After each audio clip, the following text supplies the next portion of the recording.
आप देख रहे हैं खबरदार 24.com। महात्मा विदुर की इस धरती को मैं कोटि कोटि नमन करते हुए आप सबका हृदय से अभिनंदन करता हूं। 2022 का उत्तर प्रदेश विधानसभा का चुनाव प्रारंभ हो चुका है और पहले चरण का मतदान कोरोना महामारी के दौरान 10 फरवरी को संपन्न होगा। भाइयों बहनों, यहां पर द्वितीय चरण में 14 फरवरी को मतदान होना है और इसलिए आप सबको पहले से ही मानसिक रूप से तैयार होने के दृष्टि से आह्वान करने के लिए ही आज मैं इस बिजनौर जनपद के दौरे पर आया हूं। ये बिजनौर जनपद हो सकता है पिछली सरकारों के लिए अभिषिक्त रहा हो, क्योंकि ये मान्यता थी कि मुख्यमंत्री बिजनौर जनपद में नहीं आते हैं। लेकिन मैंने इस मिथक को तोड़ा था भी। मैं पिछले दिनों मेडिकल कॉलेज के शिलान्यास में भी आपके जनपद में आया था और इससे पहले भी मैंने इस जनपद में कई दौरे किए हैं। महात्मा विदुर के नाम पर इस जनपद में मेडिकल कॉलेज का निर्माण हम लोग कर रहे हैं। अन्यथा बिजनौर को लोग ये मानते थे कि इस जनपद को लोगों ने छोड़ सा दिया था, भगवान बलों से छोड़ा हुआ था। यहां पर विकास के कार्य नहीं हो पाते थे, यहां पर किसानों की सुनवाई नहीं होती थी, यहां पर पेशेवर माफिया और अपराधियों को सत्ता का संरक्षण प्राप्त होकर के उन्हें अराजकता फैलाने की पूरी छूट दी जाती थी। लेकिन भाइयों बहनों, पिछले 5 वर्षों के अंदर आपने बदलते हुए उत्तर प्रदेश की तस्वीर को भी और उसकी तकदीर को भी अपनी आंखों से देखा है।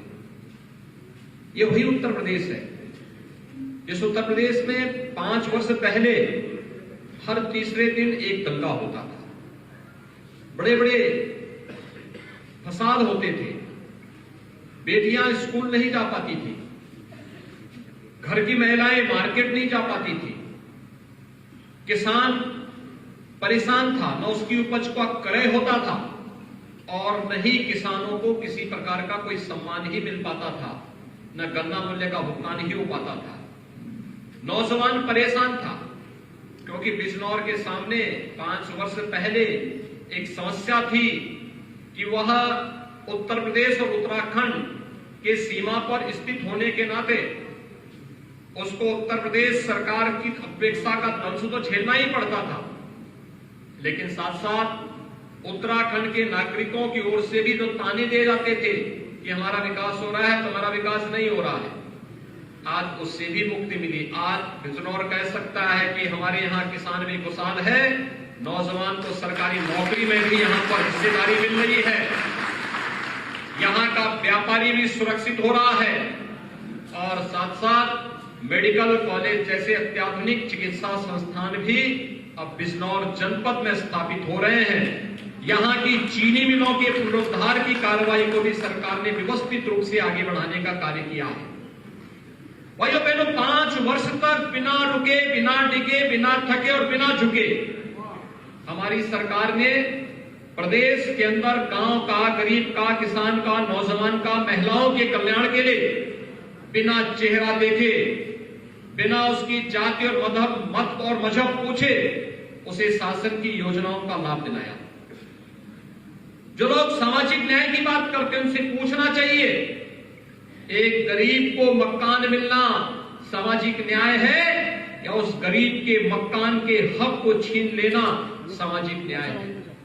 पिछली सरकारों ने गरीबों के मिलने वाले मकान के हक को छीनने का कार्य किया था और अब पैसा जो इन्होंने इकट्ठा किया था गरीबों का लूट करके, किसानों का लूट करके, मजदूरों का लूट करके, पोषण मिशन में महिलाओं का लूट करके, बच्चों का पैसा लूट करके, शिक्षा का, चिकित्सा का बजट लूट करके जो पैसा उन्होंने इकट्ठा किया था, आज उसी पैसे को जब दीवाने तोड़ तोड़ करके निकाला जा रहा है तो नोट की गड्डियां नजर आ रही है और सपा मुखिया को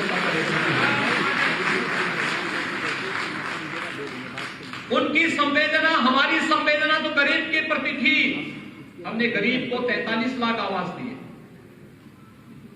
गरीबों के लिए 2,61,00,000 शौचालय बनाए, हर मजरे तक बिजली पहुंचाने का प्रयास किया, हर गरीब को रसोई गैस के कनेक्शन दिलाए।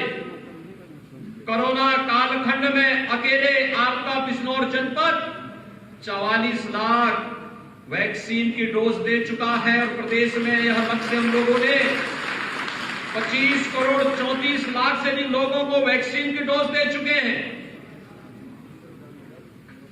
15 करोड़ लोगों को फ्री में राशन दे रहे हैं और डबल इंजन की सरकार थी तो राशन की डबल डोज भी दी जा रही है।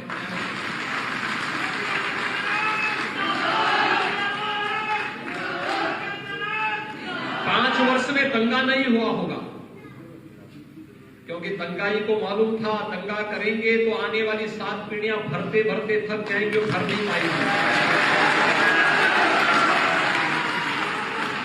लेकिन भाइयों बहनों, हमारी संवेदना तो स्पष्ट थी, गरीब के प्रति, नौजवान के प्रति, महिलाओं के प्रति, व्यापारी के प्रति, समाज के प्रत्येक तबके के प्रति। हमने चेहरा देखकर योजनाओं का लाभ नहीं दिया, सबका साथ, सबके विकास की भावना के साथ इन योजनाओं को पहुंचाने का कार्य किया। लेकिन सपा हो या बसपा या कांग्रेस, इनकी नीति भी खराब थी और नियत भी खराब थी। ये चेहरा देखते थे, चेहरा देखकर के योजनाओं का लाभ देने का प्रयास करते थे, और वो भी आधा अधूरा, क्योंकि पूरा तो उन्होंने कभी दिया ही नहीं और सोचा ही नहीं। उनकी संवेदना किनके प्रति थी? दंगाइयों के प्रति थी। उनकी संवेदना थी अपराधियों के प्रति, उनकी संवेदना थी पेशेवर माफियाओं के प्रति, उनकी संवेदना थी इस देश के आन बान और शान पर हमला करने वाले आतंकवादियों के प्रति। याद करिए, जब 2017 में हमारी सरकार आई थी, हमने 3 निर्णय लिए थे पहले दिन। पहला निर्णय था प्रदेश के लघु और सीमांत किसानों का 1 लाख तक का कर्जा माफ करने का। दूसरा निर्णय था बेटियों की सुरक्षा के लिए एंटी रोमियो स्क्वाड का गठन करने का। तीसरा निर्णय था हमारी सरकार ने उस समय तीसरा निर्णय लिया था,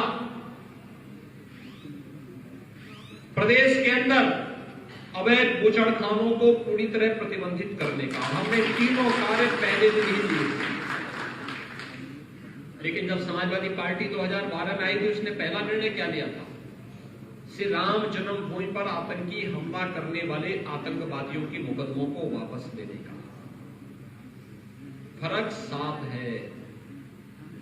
हमारी संवेदना किसानों के प्रति थी, हमारी संवेदना बेटियों की सुरक्षा की प्रति थी, हमारी संवेदना गौ रक्षा की प्रति थी, पशुपालकों के प्रति थी। लेकिन समाजवादी पार्टी की संवेदना आतंकवादियों की प्रति थी। और भाइयों बहनों, आपने 5 वर्ष तक भारतीय जनता पार्टी की सरकार की कार्य पद्धति को प्रदेश के अंदर देखा। किस मजबूती के साथ प्रदेश के अंदर सरकार ने कार्य किया, योजनाओं का लाभ तो दिया,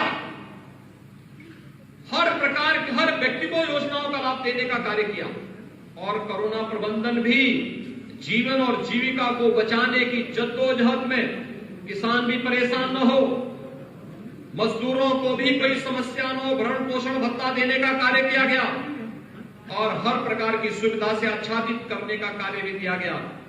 और यही झलक सरकारों का फर्क साफ है, यह प्रत्याशियों की सूची में भी दिखाई दे रहा है।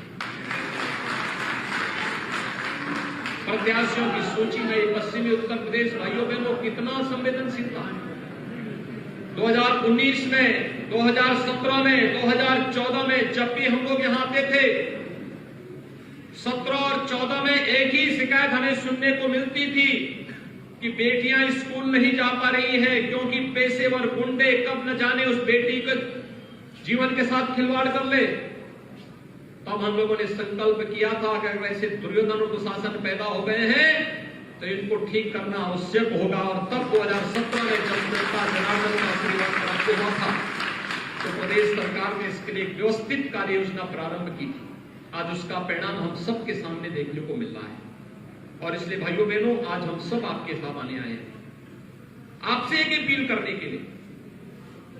ये कोरोना कालखंड है, कोरोना के नियमों का पालन करते हुए हमें अपनी सभाएं करनी पड़ रही है।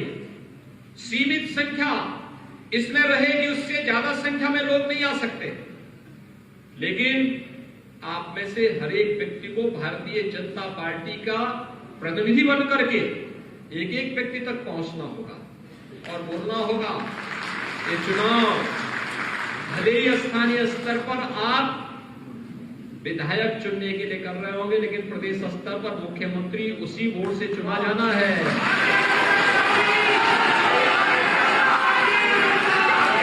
और निर्णय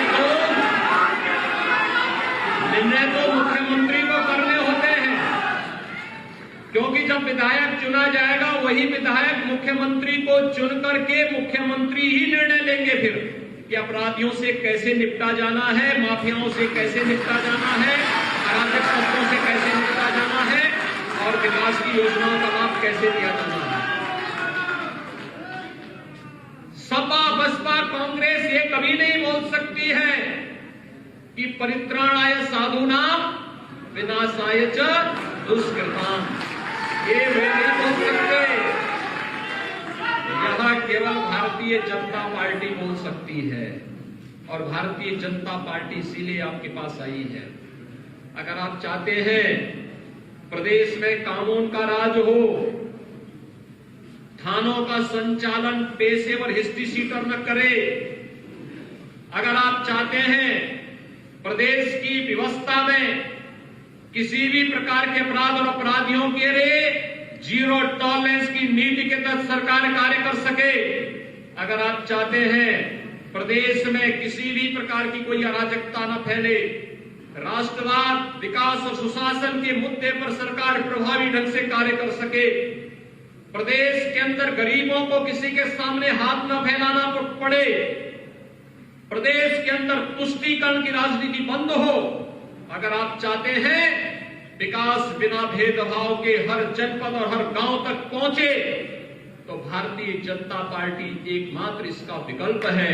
और भारतीय जनता पार्टी को विकल्प के रूप में चुन करके आप सबसे मेरी अपील होगी, हम प्रभावी ढंग से भारतीय जनता पार्टी के कार्यक्रमों को लेकर के आगे बढ़ने करें। और इस दृष्टि से जनपद बिजनौर में भारतीय जनता पार्टी ने बिजनौर विधानसभा क्षेत्र से श्रीमती सुची मौसम चौधरी को अपना प्रत्याशी बनाया है।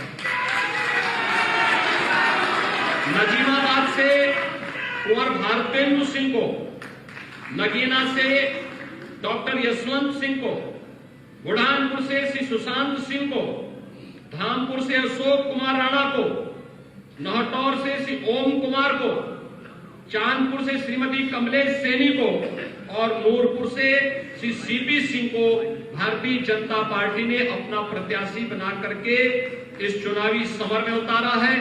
भारतीय जनता पार्टी के चुनाव चिन्ह पर आप सभी से मेरी अपील होगी कि वर्चुअली टेलीफोन के माध्यम से भी सोशल मीडिया के प्लेटफॉर्म का उपयोग करते हुए उन सभी तक संदेश पहुंचाइए।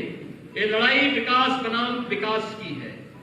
एक तरफ विघटनकारी तत्व अपनी आपराधिक मानसिकता के साथ अराजकता पैदा करने, पलायन की एक अपनी सोची समझी रणनीति के तहत एक बार फिर से पश्चिमी उत्तर प्रदेश को अराजकता की आग में झोंकने की साजिश के तहत इस चुनावी समर में आ रहे हैं।